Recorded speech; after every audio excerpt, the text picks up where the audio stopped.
standing inside the shield of the twin 6-pounder Coast artillery gun, and we refer to this as the fastest gun in the West because it was a very modern piece of equipment put in 1945. It could fire 72 rounds a minute.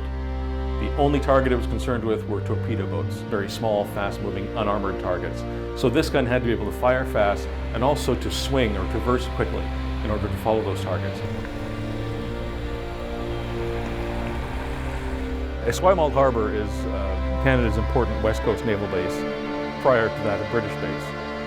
Behind us we see the twin 6-pounder gun, which was here in the Second World War, and beyond that, at the entrance to the harbour, is Fisgard Lighthouse, which has stood there since 1860. There'd been a flurry of new building in the 1930s to improve our defences, to modernize them. Most of them had dated to the 1890s and were desperately in need of an upgrade. So new batteries were built in 1938-1940 period.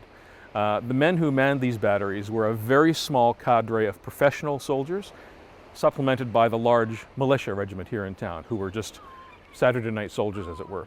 They were all mobilized in August of 1939, before the war even began, to head out to the forts and prepare everything for a potential attack. 1942 was probably the year that the war really started to bite right across Canada, but here on the West Coast in particular. Rationing was introduced, so it was hitting the household. As far as the coast artillery goes, there was a lot of work done with the air raid precautions, the ARP program.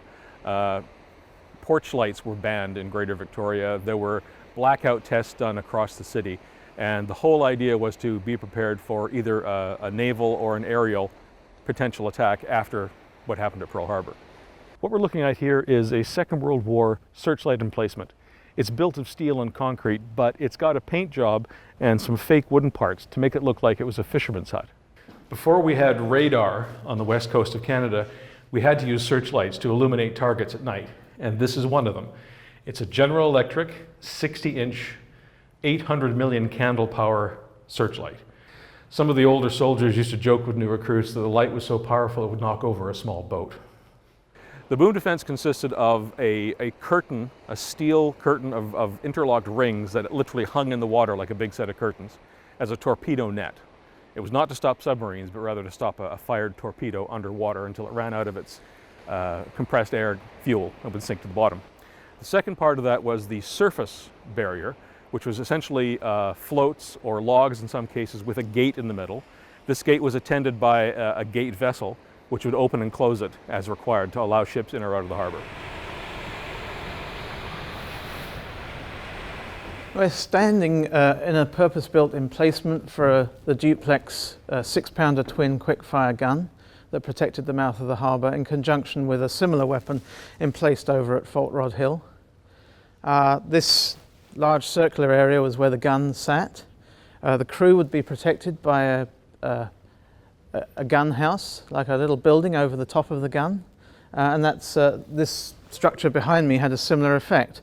To protect the crew against aerial attack. In the 6 months after Pearl Harbor, some 31 anti-aircraft guns were emplaced all around Victoria Esquimalt, and these were in public parks. A lot of the activity leaves no archaeological trace, like the passage of vessels through the ocean.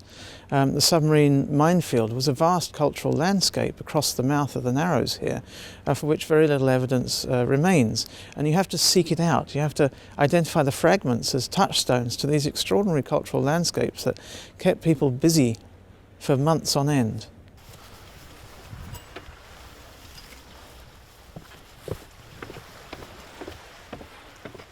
So these are the weights that held the submarine net down on the bottom, on the seabed. And they've just been pulled up here out of the way and forgotten ever since the end of the last war.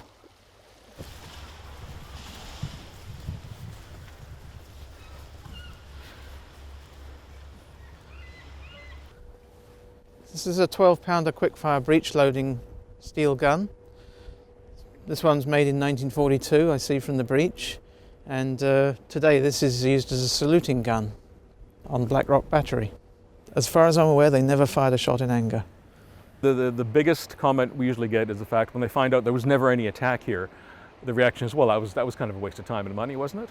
And I usually make the analogy about having fire insurance on your house. You may not plan on having a fire might happen and you can't buy the insurance afterwards. So this fort and the other forts of the VE defenses really acted like a deterrent.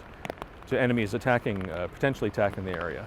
They were continuously effective throughout the time they were stood to as a deterrent, so they were 100% in action.